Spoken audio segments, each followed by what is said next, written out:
Were you ever that 1 in 1 million? If so, what's your story? I had 8 wisdom teeth. The dentist had never seen anything like it and called the whole office in to marvel at my teeth. Edit, can't find the x-ray but I still have the teeth. Found Shark Boy's cousin. Hey, thanks for the platinum. My first one. We're gonna need a bigger boat. I was struck by lightning while talking on a landline. This was in the early 90s. Lightning struck the telephone line and traveled through the handset to my ear. My parents drove me to the ER. I couldn't talk very well. My brain knew what I wanted to say, but my mouth didn't want to say it. I had a terrible stutter. My doctor told me that I had had a dose of good, old-fashioned electroshock therapy. My speech was normal the next day, but I get a terrible headache whenever a thunderstorm comes through. Edit, AutoCucumber Edit 2, thank you for the gold. That's just your brain shouting stay away from the fucking phone. Urianova 89. Or his superpowers at their maximum with no outlet. He needs to learn to release his newfound lightning powers. Edit to remove my edit. I slept wrong one night and pinched a nerve in my neck so severely I lost the right side of my body. It just went silent like it wasn't there for months. I woke up in the worst pain I've ever experienced and couldn't talk, move or do anything. The ER doctor thought I was having a stroke. My doctor had never seen a case as severe as mine and it was purely a freak accident. Recovery took months but I have use of my leg and hand again. With some numbness. Other than pain and spasms I'm mostly back to normal. I hate reading stuff like this. If you're not safe lying asleep on a mattress, where are you safe? If it makes you feel better the chances of it happening are smaller than dying in a fire in your sleep. Yuk one wife is going to make sure we never sleep again. For my 7th birthday we went to Disneyland. They just happened to be having a car a day giveaway when we were there. For my 7th birthday, Mickey Mouse gave me a Pontiac Firebird. Do you still have the car? Nah, since I was only 7 at the time. The car went to my mom. By the time I was old enough to drive, it was scrap. Did they sell the car and fund your education with the proceed? I have a very rare skin disease that only 1 in a million people get. I've been told that I'll probably never meet another person in my lifetime with it. Haley disease for those interested. Edit, for those asking. 1. I was diagnosed by a team of dermatologists. They had to take a biopsy of one of my many outbreaks. A picture of that particularly horrible rash is currently in a medical journal. Or so I've been told. 2. Yes, it is a very painful disease. 3. Yes, I get steroid injections for it. I also get Botox injections to control sweating and prevent some of my outbreaks. 4. No, I don't know if you have this disease. You have to get a biopsy. 5. Yes, it's inherited. My mother was a carrier, and I've been told my grandmother had the disease for more than half her life. So rare they named it twice.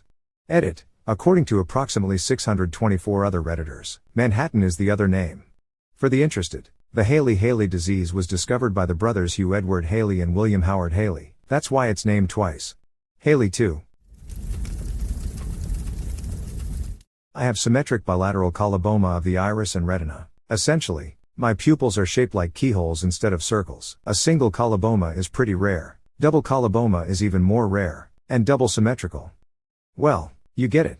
Edit, obligatory thanks for the silver. Kind stranger, I fell asleep after posting this, and woke up to a bunch of feedback. I posted over in Reyes just now with more information. Any chance we can get a pic? That sounds amazing. Does it affect your vision at all? Light sensitivity? Not up, but I found this picture of a girl with it. It looks like someone poked a hole at the button and the black leaked out. I once guessed a 6-digit random combination on the first try. It was the only try I planned to give, as a kind of scratchpad whatever moment. Literally 1 in a million. I was in 2 separate car crashes in 2 separate cars in less than 45 minutes apart. Also, go you shark boy. Edit, I wasn't the driver for either crash. First car was hit from the side. Friend came and picked us up. Car lost traction and we slid off the road and hit a pole. Neither was that bad, just poor timing. I was 2, if you count the ambulance. Someone pulled out in front of me and I hit them because I had no time to brake. Had some bad back pain so an ambulance took me to the hospital. On the way there, someone pulled out in front of them. What kind of fuckwit pulls out on an ambulance? These days people tend to treat emergency vehicles like any other car. I once saw a car refuse to pull over to let an ambulance pass. He changed his mind when some of the other drivers started to get out of their car and head for him yelling things like, "What if that was your kid dying because some douche didn't want to move?" Diagnosed with an extremely rare liver disease. Primary hyperoxaluria. Some 300 people in the United States currently have it. Basically pass a lot of kidney stones and need a double transplant to fix. Edit. Whoa, just woke up to a whole lot of questions and support. Thank you all very much and thank you for the gold. Edit. 2 golds? Nice. Also, I should have been more clear. When I say double transplant, I meant kidney plus liver transplant. Edit. Sorry for another edit, but I really just wanted to thank every single person who replied to my answer. So many times I lose myself in my own mind and feel alone, and the fact that I receive support from strangers helps me so much. Some people even offered to donate. Wow. Just wow. It's hard to express over text, but I will forever remember this. Also, I wanted to say to check up on the people around you. I may look like a normal person. I don't have tubes running from my body. My head may not be bald, but I still suffer mentally, and kidney stones, haha. Just check up on your friends and family and make sure they are doing okay. Thank you everyone. I'm on the donor registry. I hope you find your match soon. 3. Very wholesome. U.S. Senate pics. Perhaps the most generous person alive. I was so freakishly allergic to ant and bee venom as a child that a single sting from a single little common black ant put me into anaphylactic shock. When my allergist was preparing to start immunotherapy for me, he found that the in-office lab equipment wasn't sensitive enough to measure the infinitesimally small amount of allergen with which to start my titration. So he had to send a sample of my blood to Johns Hopkins so that their lab could determine how much to give me. I did immunotherapy for several years to reach an immune response level at which it would be safe for me to basically exist in a non-frozen climate. Good news, though, I'm good now. I've had a few run-ins with ants and wasps since my immunotherapy and my body didn't freak out and shut down. And research indicates that if it hasn't done that after this long, I'm probably safe for maybe forever. I don't have EpiPens and I'm not overly afraid of ants or bees. Edit. Woo oa. Overnight response. Thanks for the silver. To answer a few questions. I live in Florida. I am not outdoorsy, but stinging things are everywhere. It is, in fact, the Australia of North America. No, my parents would not move me to the frozen tundra to be a nomadic reindeer herder at my behest. Little black ants do, in fact, sting. Several Lasius subspecies have stingers and venom. When an ant bites you, that's using their mandibles and does not deliver venom. When an ant stings you, that's using their butt needle and delivers the pain juice. Most ants do one or the other. Fire ants do both at the same time. I did some research a while back and found an academic paper that indicated that if I haven't had a reaction after this many years, the likelihood that I ever would again is vanishingly rare. I wish I could find it again right now, but I am already late getting ready for work. So if I find it later I will post it. I feel completely safe having a cell phone instead of an EpiPen. Rad. Glad you're doing alright. Science is the shit. Yeah, science. I've got the middle toes on both feet webbed. So did Stalin. Quack. This feels like a fun fact but at the same time a threat. Agree. That's a significantly menacing quack. So many motives could be hidden in that one word. So, damn, many. My ex was struck by lightning several times and lived. Died in a car accident though. So not as lucky as he claimed to be. Being struck by lightning once is unlucky. Being struck by lightning multiple times is lucky. If you get struck once and survive, you know God has a plan for you. But when you get struck a second time, you realize what plan he has. Edit. My first silver. Thanks. God. Hey Steve, watch me fry this dude again. I was on Tinder and was talking to this guy. He was supposed to meet me for dinner. I texted him and no answer. Then I texted him on Tinder. Said that he couldn't make it. However, I got a text back from the number. It wasn't the guy that I thought I texted. It was the actor Gerard Butler. I thought he was lying until he FaceTimed me. Nice guy. Edit. Well, I didn't think this post would blow up. First, I didn't go on a date with him instead. He lives on the West Coast and I live on the East Coast. I didn't keep his number because I respect his privacy. When he FaceTimed me he was super casual and asked me why I was using Tinder and he wished me luck on it. Hold on. What? Yeah, what? Op met a dude on Tinder. She texted the number that this guy on Tinder gave her to see if he was still on for the date. He didn't answer the text, so she messaged him through the Tinder app. Guy messaged back through Tinder and said he couldn't make it for their date. Then the number she texted earlier responded and it was Gerard Butler.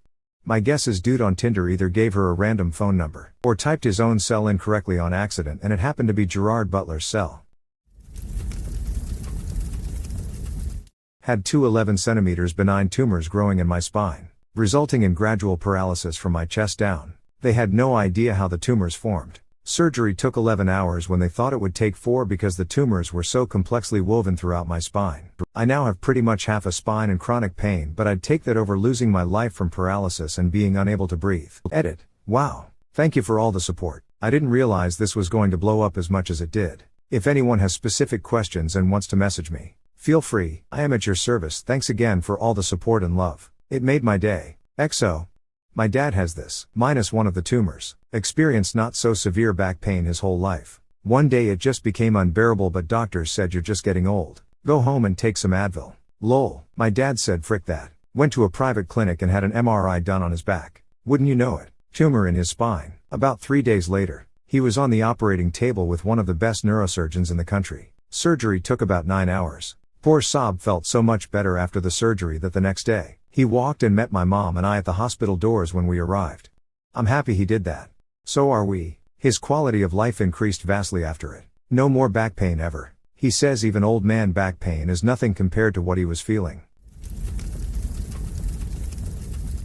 I have an unknown type of autosomal dominant centronuclear myopathy. My type of it is so rare that they haven't even seen it before. Getting diagnosed was a multi-year struggle. They pretty much had to rule out everything else. It doesn't feel great to be in this club by myself. Countless blood draws, MRIs, CAT scans and a biopsy and genetic test. So far, it looks like my father and I are the only ones with it. Yay.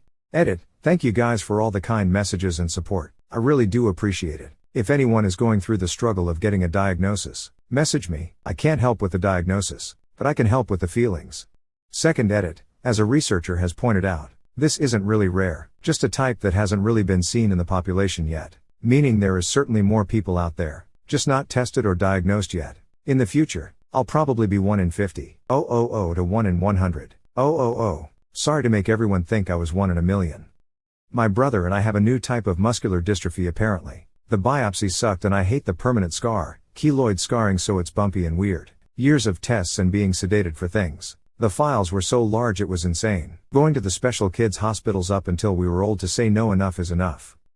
If this helps at all, I had pretty bad keloids from a surgery about 12 years ago and it now just looks like an intense scar. I don't know if this happens to everyone, but I wish someone would have told me when I was young that I wasn't going to be dealing with it my entire life.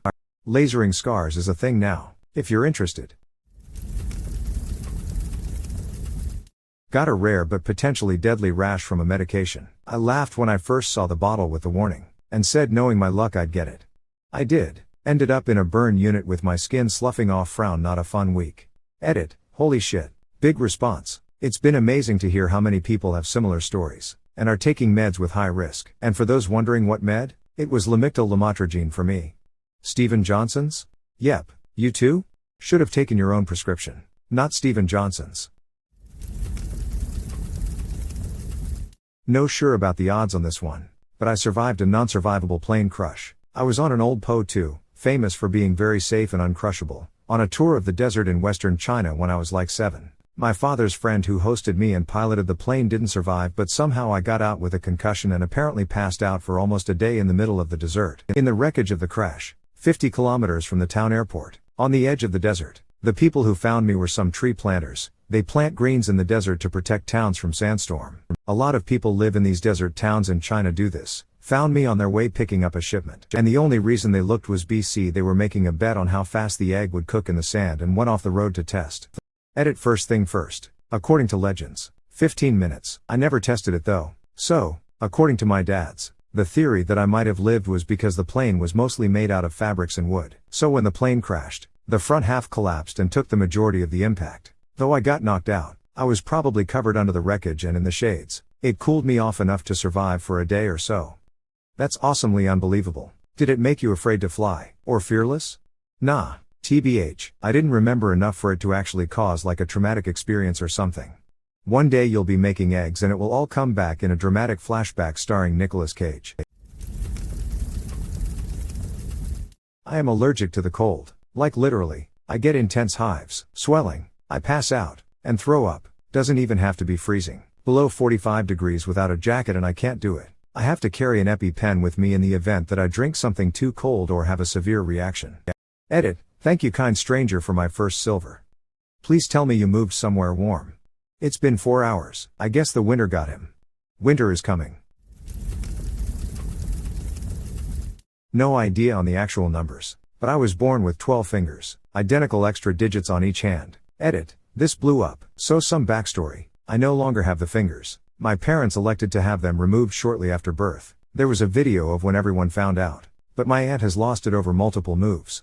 The fingers were functional and would have behaved as if they were part of the intended 10. I have a scar on each pinky from where they were removed.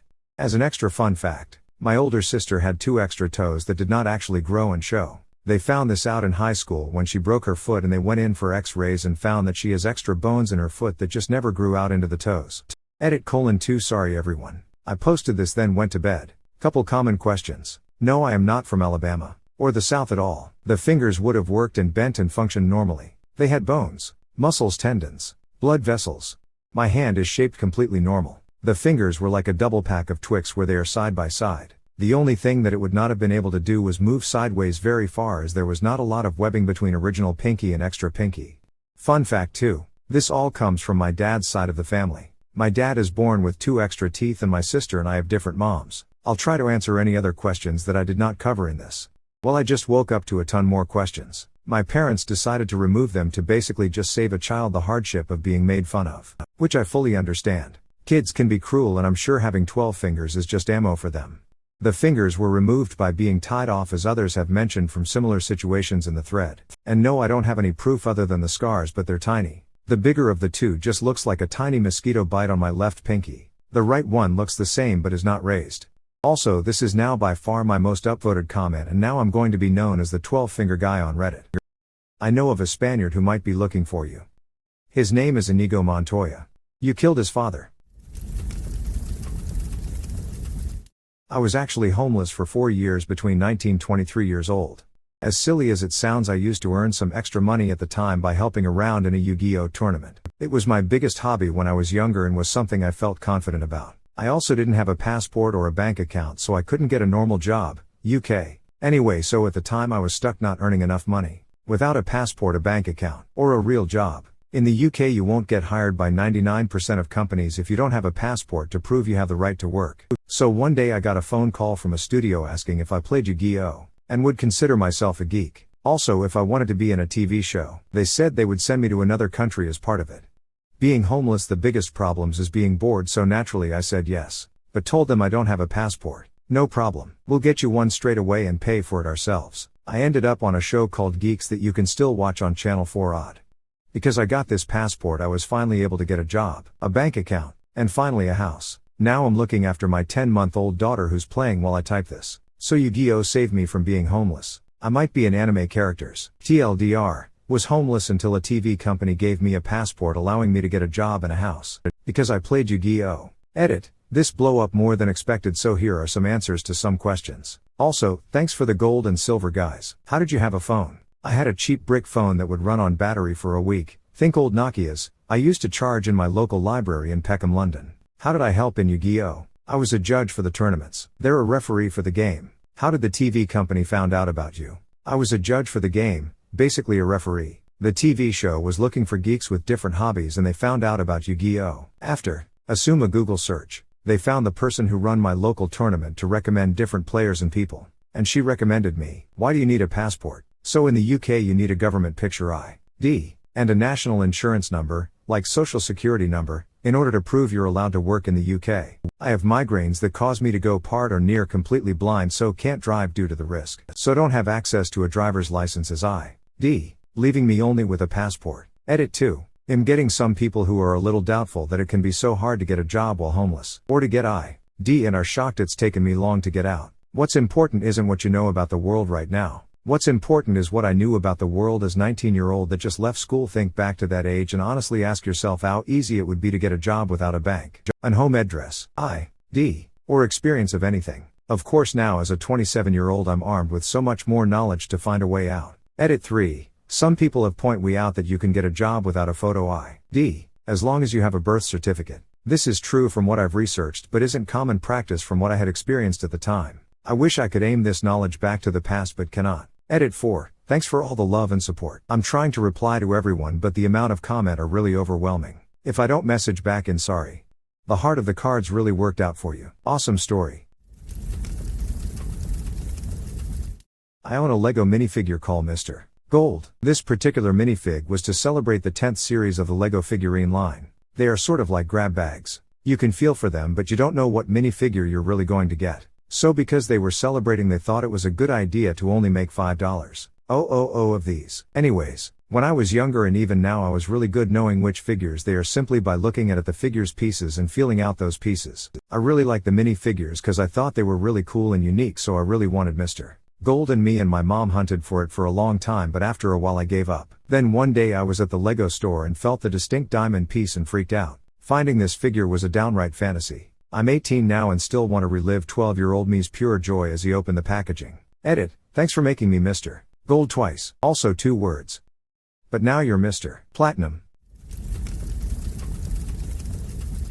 The first one, I don't know about the exact odds, but I was born on 7,777 and weighed 7 pounds and 7 ounces. Sadly though, I clocked in at 650 a.m. The other is that around the age of 14 I started to notice the outsides of both of my feet starting to get much wider. After a couple of years of buying expensive custom-made shoes, they decided to perform surgery on my feet. Turned out I had extra muscle growth along with something else I don't recall at the moment. My podiatrist told me he submitted a scholarly article on it. May also have been genetic, as when my dad was 3, he developed an extra toe growing out of each one of his big toes.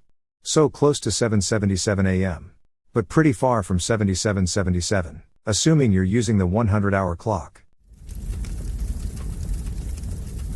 When I was a teenager, I had just started working at the local Sears Auto Center Express Lube shop, and on day 1 did a quick orientation and my first oil change. The manager walked away when he felt I was good to go and the oil change went well. Fast forward a few days later, my manager asked me to come into his office and he explained that the oil filter I had used had one huge flaw. I didn't know what that was, and it turned out the filter was pressed on backwards into the filter can and it wouldn't allow oil to flow in and it damaged the motor. They had to purchase a new motor for the person and I still kept my job. He said it was a 1 in a million chance that would have happened, and it did on my first oil change. They have insurance for a reason. All sorts of weird stuff happen at our Walmart. Defective tires, filters, oil, you name it. They don't hold the employees accountable for their weird stuff. Maybe even the manufacturer of the oil filter covered that because it was a manufacturing defect. I was diagnosed with leukemia. I got a bacteria growth which killed the leukemia. A real 1 in 1,000,000 chance. Edit. I almost died thanks to that bacteria though. Edit. THX for the silver and gold kind strangers. The enemy of my enemy is my friend. But because he is his own worst enemy, the enemy of my friend is my enemy. So actually Jim is my enemy. But uterus ruptured into my bladder after birth of my youngest. It was 14 in, away from a major artery. Nearly died. Wow. The human body sucks at giving birth. Hope you're better now. Right? So many dead women throughout history from giving birth. I can understand the evolutionary forces behind that if the child didn't also die so often. I had 4 children. If it was not for RH shots and the ability of doctors to monitor the heart rate of the baby and induce contractions early if something is amiss, I would only have 1. Science is awesome. Human body sucks ass. Without modern medicine my baby likely would have died. And probably me too. I suck at making placentas. Instead I'm listening to her talk to herself at 3 a.m.